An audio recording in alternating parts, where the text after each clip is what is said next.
Seja muito bem-vindo ao programa Força de Deus, um programa que nós esperamos semana a semana para chegar essa hora onde vamos aprender mais da Palavra de Deus. Quantas coisas, minha gente, estamos aprendendo. Esse programa está sendo bom demais para mim e tenho certeza que para você, para a sua família. E olha, digo para você, divulgue este programa. Esse programa é um programa que você tem que falar para as pessoas. Gente, eu descobri um programa onde eu estou aprendendo coisas de Bíblia que eu nunca tinha aprendido antes. Esse programa vale a pena divulgar para pessoas que querem aprender mais da Sagrada Escritura. Lembrando que estamos apenas numa introdução, porque o nosso desejo é que, em breve, nós meditemos blocos da Sagrada Escritura, blocos do Novo Testamento, e o primeiro bloco que a gente irá estudar são as parábolas de Jesus Cristo. São mais de 30 parábolas e nós queremos estudar com você uma a uma. Mas para chegar lá, estamos fazendo uma introdução a este universo bíblico para que você se situe, para que fique melhor a compreensão quando nós chegarmos nas parábolas, tá certo? Quero saudar você que está na TV Século XXI, é uma alegria estar com você. Quero saudar você que está no meu canal do YouTube, Frei Gilson Som do Monte, você que está no canal do YouTube de Dom José Francisco Falcão. Seja muito bem-vindo. Detalhe muito importante, programa de graça para você, meu amigo, esse conteúdo que você está recebendo. Muitos gostariam de talvez cobrar determinados valores. Aqui é totalmente de graça para você, pela Século XXI, pelo meu canal do YouTube, pelo canal de Dom José Francisco Falcão. Olha que graça de Deus, né? Isso é uma graça, isso é um presente de Deus para você. Quero avisar para você novamente que estamos gravando estes programas e Dom José Falcão está muito bem, mas está com soluço, tá? Então, à medida que ele fala, soluço, e não dá para esperar esse soluço passar, senão a gente não grava, e ele falou, vamos gravar mesmo assim, explique para o povo, e assim a gente vai seguindo. Então, eu acolho com muita alegria, Dom José Falcão, sua bênção. Deus te abençoe, Frei Gilson, é uma alegria estar aqui. Amém. Meus queridos, no último programa foi muito interessante, porque nós entramos no assunto como que foi definido quais livros entram na Sagrada Escritura. De forma especial, estávamos vendo o Novo Testamento. Como que foi definido que esses livros são inspirados por Deus? Vimos no último programa, diante de tantos escritos que rondavam na época, como que foi feito esse discernimento? E vimos que os apóstolos foram importantíssimos para esse discernimento, vimos que os sucessores dos apóstolos foram importantíssimos para este discernimento, e por fim, nós vimos que lá já com Santo Agostinho, que é do ano 354 a 430, Santo Agostinho deu uma grande contribuição para o discernimento do que é livro inspirado ou não da Sagrada Escritura. E até aproveito para fazer um resuminho para você dos critérios de Santo Agostinho para o que é inspirado ou não na Sagrada Escritura. O critério de canonicidade, quando você ouve falar de canonicidade, significa um livro inspirado, tá? Então, o critério da canonicidade estabelecido para os livros da Escritura é, segundo Santo Agostinho, aqui não são palavras dele, mas é um resumo de tudo que vimos no programa passado. Primeiramente, os livros recebidos pela unanimidade das igrejas.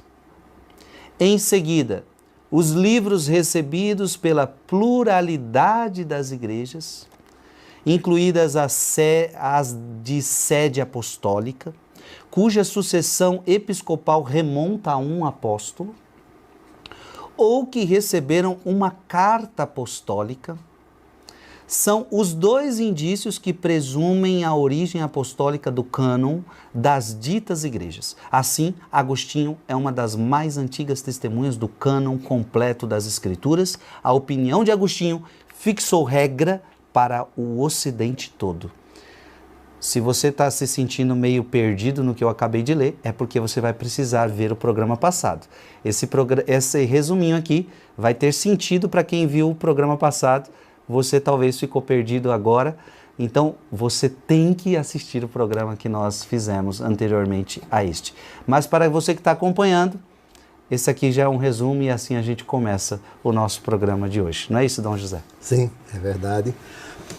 Santo Agostinho ocupou um lugar de destaque durante o seu pastoreio. Ele foi ordenado bispo no ano 395 e exerceu o ministério até o dia da sua morte, ano 430. Então foram 35 anos de episcopado. E ele se destacou no colégio apostólico do seu tempo pela sua santidade, pela sua eloquência, pela sua inteligência, pela sua sabedoria. Isso também teve uma repercussão, um impacto altamente positivo, a posição dele para todo o orbe católico sobre os critérios a serem utilizados pela igreja espalhada num ambiente tão vasto que é o Império Romano, e os outros bispos passaram a seguir essa orientação dele. No tempo de Santo Agostinho, não estava definido o cânon bíblico. Havia uma disparidade de pensamentos. O senhor está dizendo Antigo Testamento e Novo ou só Novo? Até agora, Novo e Antigo. Tá. Porque tem a questão também dos deuterocanônicos do Antigo Testamento.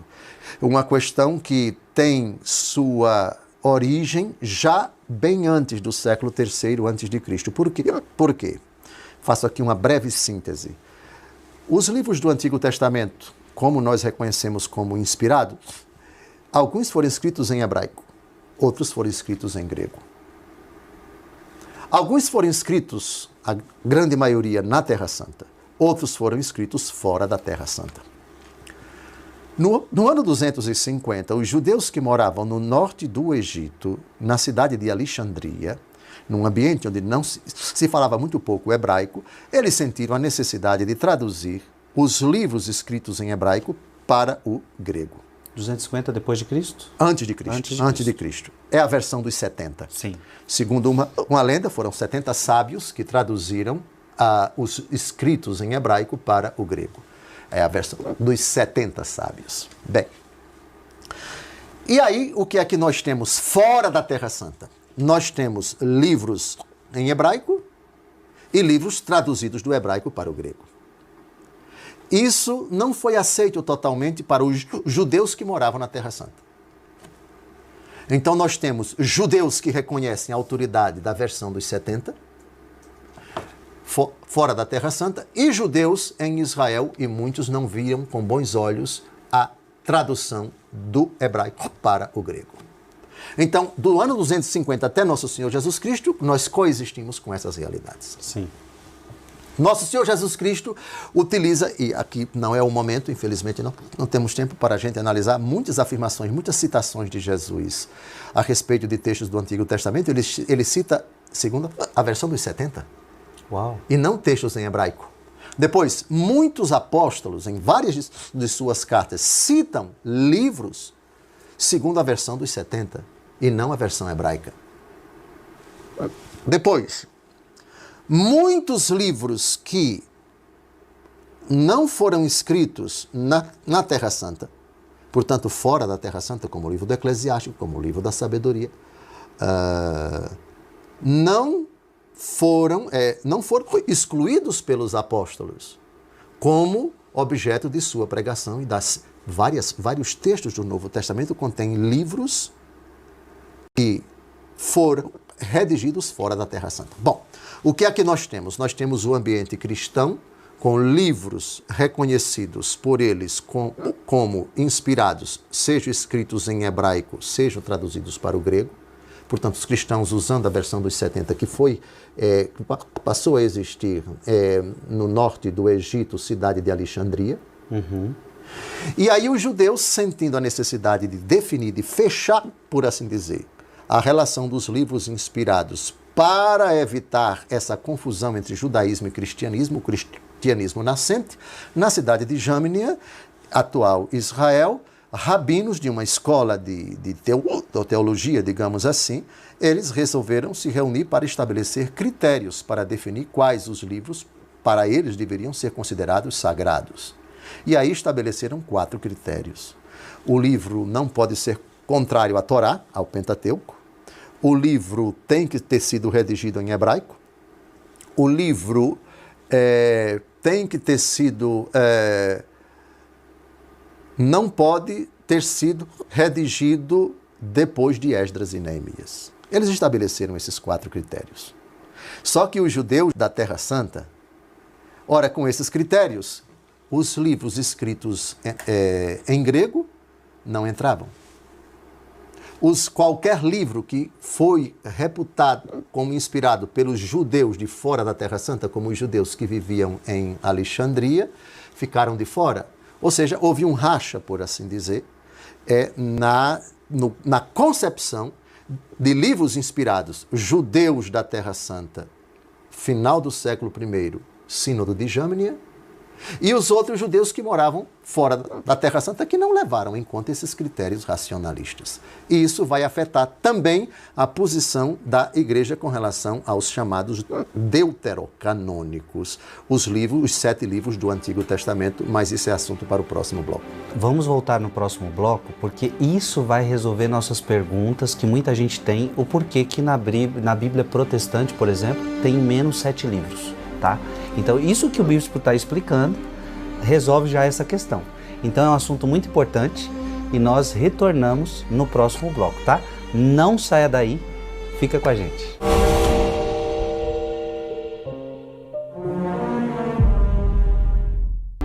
Estamos começando o nosso segundo bloco, o programa Força de Deus, uma alegria você estar aqui. Programa anterior, tá? Nós estávamos falando sobre a canonicidade dos livros, como que a igreja entendeu quais livros eram inspirados ou não. E agora, neste programa, Dom José já nos trouxe algo importante. No que diz respeito ao Antigo Testamento, ele então está nos trazendo que houveram reuniões de judeus para discutir quais livros eram inspirados ou não. E vimos que havia um racha entre eles. Então, uns achavam que estabeleceram alguns critérios e acharam que, se não seguisse esses critérios, não eram livros canônicos, não eram livros inspirados. Obedecendo esses critérios, seriam livros inspirados. E isso afetou a igreja cristã, no que diz respeito aos livros canônicos ou não do Antigo Testamento. Então vamos continuar ouvindo a explicação de Dom José Falcão, porque isso vai trazer algumas respostas para nós. No bloco anterior, talvez por causa do soluço, eu disse que os judeus do final do século I, da Terra Santa, numa reunião ocorrida numa cidade chamada Jâmnia, digamos os rabinos, as autoridades religiosas do mundo judaico no final do século I, preocupados diante da proliferação de livros do Antigo Testamento, juntamente com livros do cristianismo, foi a primeira vez que no mundo judaico, apesar desse consenso que havia, mas até certo ponto, porque o mundo judaico estava espalhado não somente na Terra Santa, mas em muitos lugares do Império Romano, muitas comunidades judaicas, Roma, Península Ibérica, Península Itálica, Europa, Ásia, Norte da África, etc., eles sentiram a necessidade de estipular critérios para considerar um livro deles, o que para nós é o Antigo Testamento, como um livro sagrado. E esses judeus na cidade de Jâmnia, esses religiosos, estipularam 4 critérios. Racionalistas, é verdade. Critérios que nunca foram considerados unanimemente no mundo judaico. Muitos judeus, por exemplo, da comunidade judaica de Alexandria, não levaram em conta. E eu já disse no programa anterior que no ano 250, mais ou menos, os judeus daquela comunidade traduziram a Bíblia do hebraico para o grego. Muito bem. Então, pulemos para o final do século I da era cristã. Os judeus da Terra Santa, em Jâmnia, os rabinos, os religiosos, estipularam esses 4 critérios. O livro, para ser inspirado, para integrar, para ser considerado sagrado, não pode ser contrário à Torá. A Torá são os primeiros 5 livros da Bíblia, que para todos os judeus são os mais importantes, não é? Então, nós temos o livro do Gênesis, do Êxodo, do Levítico, dos Números e do Deuteronômio. Qualquer outro livro, para ser considerado sagrado, não pode contradizer a esses 5. Primeiro critério. Segundo, não pode ter sido posterior a Esdras e Neemias. Esdras e Neemias são 2 figuras que vieram do exílio de Babilônia, foram os principais encarregados para reconstruir a vida do povo, reconstruir o templo, renovar a aliança, etc. E aí temos propriamente, estritamente falando, a origem do judaísmo. Isto é, o judaísmo tem início, para muitos deles, não para todos. O leão da tribo de Judá é Jesus, é a tribo que volta do cativeiro do Egito. Até então se falava somente de hebreus. Agora temos o judaísmo, que é a única tribo que volta. Basicamente, os repatriados são da tribo de Judá. Então, esse é um momento de refundação da história de Israel no Antigo Testamento. Então, é o marco estipulado, segundo marco, os livros que foram escritos após Esdras e Neemias, estamos ali no século VI, no final do século VI, início do século V, 530, o exílio aconteceu, o retorno no ano 536 ou 537, e aí a reconstrução acontece no final desse século e início do século seguinte. Terceiro critério, segundo os judeus de Jâmnia, o livro não pode ter sido escrito em outra língua senão o hebraico. E o quarto e último critério, o livro não pode ter sido escrito fora da Terra Santa. Esses foram os 4 critérios. É óbvio que vários livros que os judeus da comunidade de Alexandria e de outras comunidades, que nunca moraram na Terra Santa, mas eram judeus, não levaram em conta. Não é? Nós temos 250 anos de história dos judeus fora da Terra Santa, que consideravam livros inspirados, alguns que foram escritos depois de Esdras e Neemias, como o livro da sabedoria, como o livro do eclesiástico. Vários livros que foram escritos fora da Terra Santa, vários livros que foram escritos posteriores a Esdras e Neemias, vários escritos que foram escritos em outra língua que não o hebraico. Ou seja, o que é que nós temos? Nós temos critérios que foram estipulados por judeus que moravam na Terra Santa no final do século I, com critérios recentes, com critérios que, na verdade, naturalmente, é pelo consenso das comunidades judaicas fora da Terra Santa. Ou seja, não havia consenso entre eles. Então, no tempo de nosso Senhor Jesus Cristo, nós temos exatamente isso. A comunidade cristã fazia tranquilamente, abundantemente, fartamente, o uso de livros sagrados na versão dos 70, portanto, grego, fazia uso também dos livros considerados depois deuterocanônicos, que não se enquadraram segundo esses critérios e que só posteriormente a igreja vai decantando, por assim dizer, vai considerando, sim, é verdade, esse livro foi bem recente, foi escrito em grego, foi escrito fora da Terra Santa. Entra ou não entra? Sabedoria entra ou não entra? Eclesiástico entra ou não entra? Baruque entra ou não entra? Primeiro livro dos Macabeus, entra ou não entra? Segundo livro dos Macabeus, entra ou não entra? São livros recentes, sim, posteriores a Esdras e Neemias. Então, não havia consenso nem entre os judeus, com relação aos livros inspirados do Antigo Testamento, nem havia consenso entre os cristãos. A primeira vez que os judeus se preocuparam em estabelecer esses critérios oficialmente, num documento, enfim, numa posição, que, aliás, só teve valor pontual, não valeu para toda a comunidade judaica espalhada no Império Romano. Não. E aí vem os cristãos. Quando Jesus prega com duas versões, a original hebraica, de vários textos da Escritura, mas também a versão dos 70. Jesus cita vários versículos da versão dos 70, que é um pouquinho diferente da versão do grego, do hebraico. Não é? A versão dos 70 é em grego. Pois bem, então, diante dessa disparidade, é absolutamente natural que não haja um consenso, estando os apóstolos vivos, e depois deles vivos, até a morte deles, não há consenso. Depois da morte deles, o consenso também continua, também perdura. Não somente com relação aos livros do Antigo Testamento, mas também com relação aos livros do Novo Testamento. E Martinho Lutero, então ele se adequa mais a esses judeus que acreditavam... Disse tudo. Lutero levou em conta esses critérios racionalistas dos judeus que moravam na Terra Santa, dos rabinos que se reuniram nesse concílio. Muito bom. Meus queridos, estamos aprendendo muitas coisas. Talvez você nunca imaginou refletir sobre tudo isso. Tem gente que não estava nem preocupada em aprender tudo isso. Você simplesmente lia a Bíblia, né?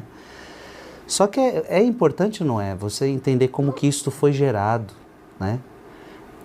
Houveram discussões, houveram problemáticas, houveram discussões, um grupo que não concorda com o outro, e assim o Espírito Santo foi trabalhando, né? Para que hoje eu e você tenhamos a Bíblia.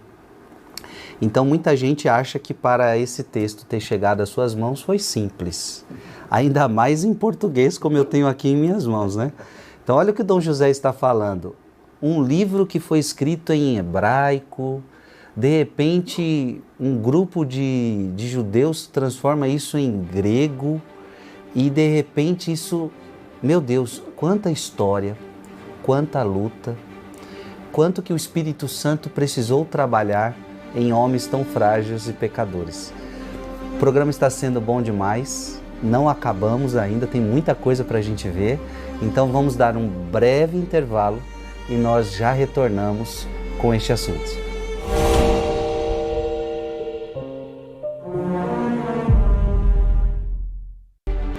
Estamos de volta, programa Força de Deus. Alegria imensa ter você aqui conosco.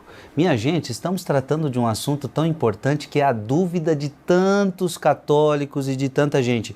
Por que que a Bíblia católica é diferente da Bíblia protestante?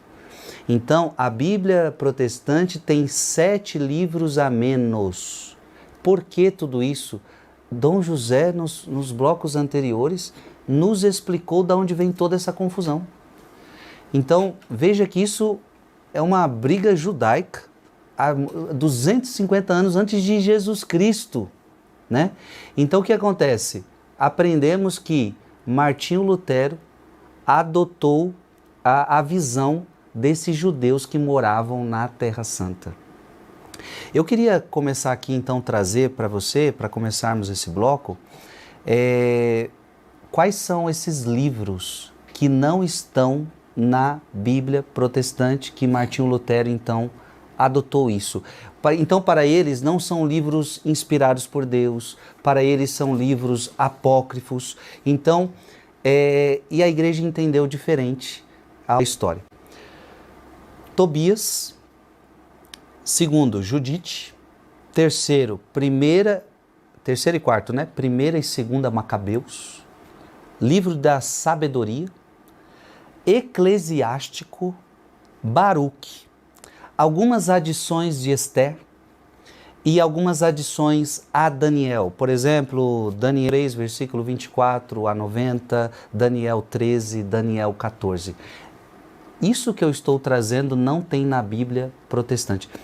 Dom José, olha isso, né? Você pega livros tão importantes como o livro de sabedoria, o livro do Eclesiástico, então entenderam que esses livros eram apócrifos. É isto. Sim. Como nós vimos nos blocos anteriores, essa evolução da compreensão e da definição, do fechamento, digamos assim, dos livros considerados inspirados, isso primeiro partiu do mundo judaico. A igreja não tinha essa preocupação no final do século I em definir a relação dos livros inspirados, nem do Antigo Testamento, nem do Novo, por uma razão simples. No tempo de Jesus, as duas versões coexistiam em Israel. E Jesus, em várias ocasiões, citou textos segundo a versão dos 70. Citou também segundo a versão hebraica. Não é o momento aqui de nós fazermos um estudo, quais as passagens, quais os versículos citados por Jesus segundo os 70 e segundo a versão hebraica, o mesmo com relação aos apóstolos. Não é o nosso intento aqui. O fato é que no mundo judaico e no mundo cristão, até um pouquinho antes do final do século I, que foi quando aconteceu essa reunião dos judeus rabinos na Terra Santa, não havia essa preocupação, porque temos 250 anos de um texto grego, a versão dos 70. Texto hebraico que era lido no mundo judaico, na Terra Santa, e lido em muitas regiões fora da Terra Santa, nas sinagogas dos judeus. A partir do ano 250 temos uma novidade. Temos o texto hebraico e temos o texto grego. Depois, outros livros foram escritos posteriormente à versão hebraica, como o primeiro livro dos Macabeus, o segundo livro dos Macabeus, ali anos 150, anos 160 e pouco, mais ou menos, a revolta dos Macabeus, um livro relativamente recente, também o livro da sabedoria, também o livro do Eclesiástico, que parece foi escrito no Egito. Pois bem, judeus do Egito, sábios do Egito. Então, no final do século I, temos então essa iniciativa desses judeus que moravam na Terra Santa. Estipularam esses 4 critérios. Mas isso era desconhecido para a igreja primitiva, até a morte dos apóstolos. Aí vemos, com a morte dos apóstolos, vem os sucessores, a morte dos apóstolos, vem os sucessores dos apóstolos, que são os bispos. E a comunidade cristã passa a conviver com essa discussão. Dos livros do Antigo Testamento, levamos em conta ou não os critérios estabelecidos pelos judeus da Terra Santa? Aí vem essa disparidade. Leio para Vossa Reverendíssima e para todo mundo os livros considerados sagrados para Santo Agostinho. Estamos aí no final do século IV, portanto, mais de 400 anos depois de Jesus, ainda não havia unanimidade no mundo cristão a respeito desses livros. Por favor, o cânon completo das Sagradas Escrituras, ao qual se referem as considerações precedentes, compreende os seguintes livros: os 5 de Moisés, a saber, Gênesis, Êxodo, Levítico, Números e Deuteronômio, um livro de Jesus, filho de Navé, Josué, e um dos Juízes, um livrinho intitulado Rute, o qual parece pertencer ao começo da história dos reis. Seguem-se os quatro dos reinos, primeiro rei, segundo rei, Samuel, segunda Samuel, e os 2 dos paralipômenos, que não são a sua sequência, mas, por assim dizer, uma complementação. Todos esses livros são narração histórica que contém o desenvolvimento das épocas e a ordem dos acontecimentos. Há outras histórias de tipo diferente que não possuem conexão com a ordem dos acontecimentos anteriores, nem se relacionam entre si, como os livros de Jó, Tobias, Esté, Judite, os 2 livros dos Macabeus e os 2 de Esdras. Na verdade, Esdras e Neemias, né? Estes parecem seguir antes aquela história que ficara suspensa com os livros dos reis e os dos paralipômenos. Depois seguem os profetas, entre os quais se encontram o livro de Davi, os Salmos, 3 de Salomão, Provérbios, Cânticos e Eclesiastes. Os outros 2 livros, dos quais um é a sabedoria e outro o eclesiástico, são atribuídos a Salomão por certa semelhança com os precedentes, mas comumente se assegura que quem os escreveu foi Jesus, filho de Siraque. E como mereceram ser recebidos com autoridade canônica, devem ser contados entre os livros proféticos. Os livros restantes são os propriamente chamados dos profetas. 12 são esses livros, correspondendo cada qual a um profeta. Como estão conexos e nunca foram separados, são contados como um só livro. Eis os nomes dos profetas: Oséias, Joel, Amós, Abdias, Jonas, Miqueias, Naum, Abacuque, Sofonias, Ageu, Zacarias e Malaquias. Em seguida, os 4 livros dos grandes profetas Isaías, Jeremias, Daniel e Ezequiel. Estes 44 livros possuem autoridade no Antigo Testamento. Repare que aqui não aparece Baruque. Percebeu? Baruque aqui ainda não aparece. Voltemos. Quanto ao Novo Testamento, compreende os 4 livros do Evangelho, segundo São Mateus, São Marcos, São Lucas e São João. As 14 cartas de São Paulo, 1 aos Romanos, 2 aos Coríntios, 1 aos Gálatas, 1 aos Efésios, 1 aos Filipenses, 2 aos Tessalonicenses, 1 aos Colossenses, 2 a Timóteo, 1 a Tito, 1 a Filemon e 1 aos Hebreus. Ele pensava que São Paulo era o autor. As 2 de São Pedro, as 3 de São João, o livro único dos Atos dos Apóstolos e outro único de São João, intitulado Apocalipse. Ou seja, no tempo de Santo Agostinho, o consenso é quase unânime a respeito dos 73 livros. Houve essa evolução, houve esse amadurecimento e, por favor, Santo Agostinho acabou de mostrar para você aqui que já no tempo dele, esses 6 livros, com exceção de Baruque, já integravam a relação dos livros inspirados. O que é impressionante eu por exemplo, para mim é um fato novo, de que Agostinho contribuiu tanto para estudar essa canonicidade dos livros sagrados. Então, para mim está sendo uma novidade, é impressionante ver um texto de Santo Agostinho explicando isto. Olha, programa maravilhoso e ainda temos mais um bloco. Não sai daí não, eu espero por você.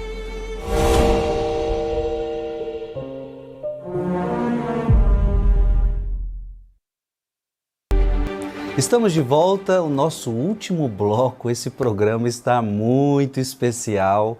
Eu sei que para algumas pessoas pode até parecer muito difícil. Frei do céu, nunca ouvi uma coisa dessa, está falando coisa com coisa. Aliás, já te dou uma lição de casa. Não entendeu? Muita coisa ficou perdida para você? Vai escutar o programa de novo. Fica gravado aí no canal do YouTube. Tem programas que, olha, eu digo para vocês, tem programas que nós estamos fazendo aqui que uma vez só você não dá conta de aprender, não. Eu mesmo estou aqui gravando, então estou aprendendo aqui na hora, mas depois eu tento escutar de novo para entender algumas coisas que passam despercebidas. É muito rápido e é muita informação, então fique calmo, porque pouco a pouco o Espírito Santo vai te ajudando, vai nos ajudando, tá? Olha, vimos no bloco anterior Santo Agostinho dando uma contribuição importante de quais livros ele considerava inspirados, tirando apenas Baruque. E vimos, Dom José Falcão frisava isso, dos deuterocanônicos, os 7 livros que inclusive os protestantes tiraram, Santo Agostinho naquela época já via, 6 deles já era claro que eram inspirados por Deus. A minha pergunta para Dom José Falcão Santo Agostinho, ele tem algo anterior a ele que serviu de base para isso? Tem sim, é um testemunho preciosíssimo da história e vai aparecer aí na tela do seu celular, do seu computador, do seu televisor, um decreto do Papa Dámaso. O Papa Dámaso, ele governou a igreja, pastoreou a igreja no século IV. Ele pediu a São Jerônimo que traduzisse a Bíblia do hebraico e do grego para o latim, que era a língua corrente na Península Itálica, atual Itália, praticamente, e em boa parte do Império Romano, que era a língua oficial do Império Romano. Então, esse Papa convocou um sínodo no ano 382, só para você situar, Santo Agostinho nasceu no ano 354 e morreu no ano 430. Santo Agostinho se torna bispo no ano 395. Esse sínodo aconteceu no ano 382. Portanto, Agostinho era um garoto. Ainda não estava convertido. Provavelmente eu estava entre Roma e Milão, era um grande professor. Depois ele se batiza, depois se torna padre e depois se torna bispo. Mas ele se torna bispo somente no ano 395. Portanto, de 382 para 395, nós temos o quê? 13 anos? Sim. 13 anos.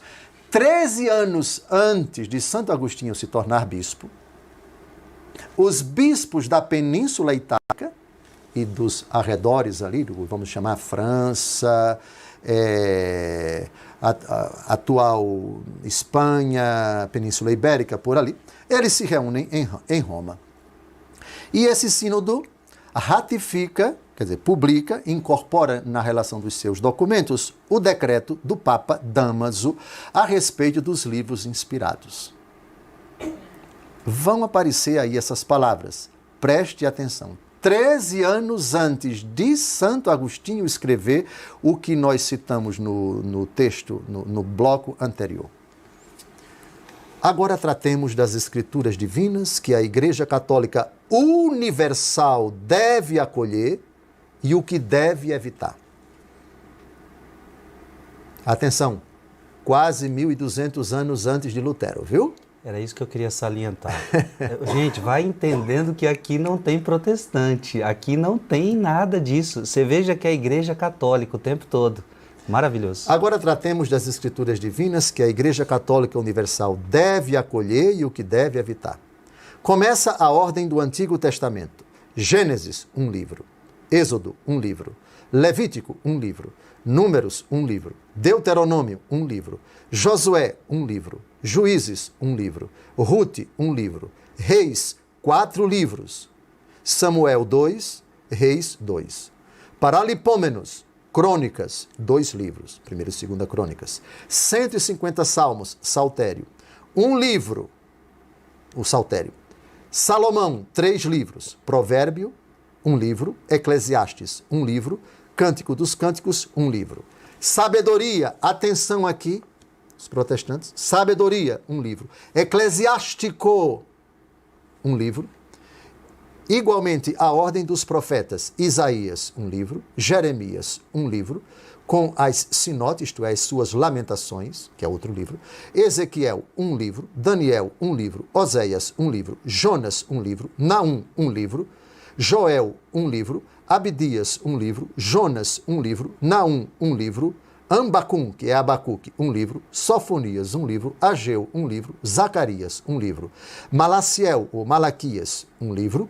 Igualmente a ordem das histórias. Jó, 1 livro. Tobias, atenção, caros protestantes, 1 livro. Esdras, 2 livros. 1 de Esdras e 1 de Neemias. Esté, 1 livro. Judite, 1 livro. Macabeus, atenção, 2 livros. 1º Macabeus, 2º Macabeus. Igualmente, a ordem da escritura do Novo e Eterno Testamento, que a Igreja Santa e Católica Romana reconhece e venera. Dos Evangelhos, 4 livros. 2º Mateus, 1 livro. 2º Marcos, 1 livro. 2º Lucas, 1 livro. 2º João, 1 livro. Igualmente dos Atos dos Apóstolos, 1 livro. Cartas de Paulo, apóstolo, em número de 14. Aos Romanos, 1 epístola. Aos Coríntios, 2 epístolas. Aos Efésios, 1. Aos Tessalonicenses, 2. Aos Gálatas, 1. Aos Filipenses, 1. Aos Colossenses, 1. A Timóteo, 2. A Tito, 1. A Filémon, 1, aos Hebreus, 1. Igualmente o Apocalipse de João, 1 livro, e dos Atos dos Apóstolos, 1 livro. Igualmente as cartas canônicas em número de 7. Do apóstolo Pedro, 2 cartas. Do apóstolo Tiago, 1 epístola. Do apóstolo João, 1 epístola. Do outro, 1 João, o presbítero. 2ª epístola do apóstolo Judas, o Zelote. E uma epístola termina o cânon do Novo Testamento. Curioso, também o Sínodo de Roma não inclui o livro de Baruque. Porém, já estão incluídos os 6 livros, que Santo Agostinho, 13 anos depois, vai dizer a mesma coisa. Então, vejam, a autoridade de Agostinho vai se impor, mas antes dele, em Roma, os bispos da Península Itálica e aqueles que participaram desse sínodo já tinham essa consciência, já tinham esse consenso, já tinham essa visão de que os livros inspirados são 72. Só ficava faltando o livro de Baruque. Meu Deus do céu, que coisa mais linda, Dom José, que maravilha nós entendemos esse processo histórico. E eu gostaria que você... Veja, aqui nós não estamos depreciando os nossos irmãos protestantes, com todo respeito, mas é importante para você que é católico e também eles entenderem que a Bíblia veio dos católicos. Veio do discernimento da Igreja Católica. E da onde que nós estamos tirando isso? Ora, documentos oficiais, escritos oficiais, concílios, sínodos que estão acontecendo aqui. Então, isso não pode ser desconsiderado. Isso não pode ser desconsiderado. E agora esse programa foi muito importante, ficou muito claro de por que 7 livros foram tirados e agora por que a Igreja Católica está entendendo que estes livros devem fazer parte dos livros inspirados por Deus. Agora, é claro, está ficando uma pulga na nossa orelha o porquê que Baruque ele está aqui tendo dificuldade para entrar, porque aí sim, na nossa Bíblia Católica, nós temos o livro de Baruque, e depois eu creio que com outros programas a gente vai começar a entender qual foi o processo que aconteceu para o livro de Baruque entrar. Dom José, estamos maravilhados. Então, o Senhor já nos disse uma vez que a Bíblia não cai pronta do céu. Então é por tudo isso que a Bíblia não cai pronta do céu? É verdade. A Bíblia, ela, humanamente falando, nasce no seio da igreja. É a igreja quem prepara a Bíblia. Igreja no sentido bem amplo, o Antigo Testamento todo foi redigido por judeus. E foi redigido num lastro de 1000 anos. E esse discernimento a respeito de livros inspirados ou não, isso foi acontecendo no seio do povo judaico até que atingiu, digamos, o seu ápice no final do século I da era cristã. Naturalmente, as autoridades religiosas de Israel, do Antigo Testamento, desde quando os primeiros textos foram redigidos até que o último texto foi redigido, acabou a redação. Depois, naturalmente, esses livros eram tidos como inspirados, mesmo não havendo uma unanimidade no mundo judaico tão dispar, tão diversificado e tão espalhado em tantas regiões do Império Romano. Depois vem a versão dos 70, depois vem 2 versões, a grega e a hebraica, depois vem os judeus que, diante da presença dos cristãos e dos seus documentos, sentem essa necessidade e estipulam critérios que, por sua vez, nunca gozaram de unanimidade no mundo judaico. Depois vem os cristãos diante dessa disparidade, vem os escritos dos cristãos, como discernir quais são os inspirados entre os cristãos ou não? Tempo. E a instituição, igreja, é quem vai discernindo sem pressa, mesmo diante de hesitações, até chegar bem mais na frente. Século XVI, Concílio de Trento. Aí temos uma posição dogmática, mas isso sobre a relação dos livros inspirados. Mas isso a gente vai ver nos próximos programas. E bota história nisso. É nessa hora que a gente vê então a importância de Jesus ter falado: Pedro, tu és Pedro, sobre você eu vou edificar a minha igreja e tudo que você ligar na terra será ligado no céu. Ou seja, autoridade para a igreja. Programa maravilhoso, nos despedimos de você, pedimos a bênção de Deus. Abençoe-vos Deus Todo-Poderoso, Pai e Filho e Espírito Santo. Amém. Em nome do Pai, do Filho e do Espírito Santo.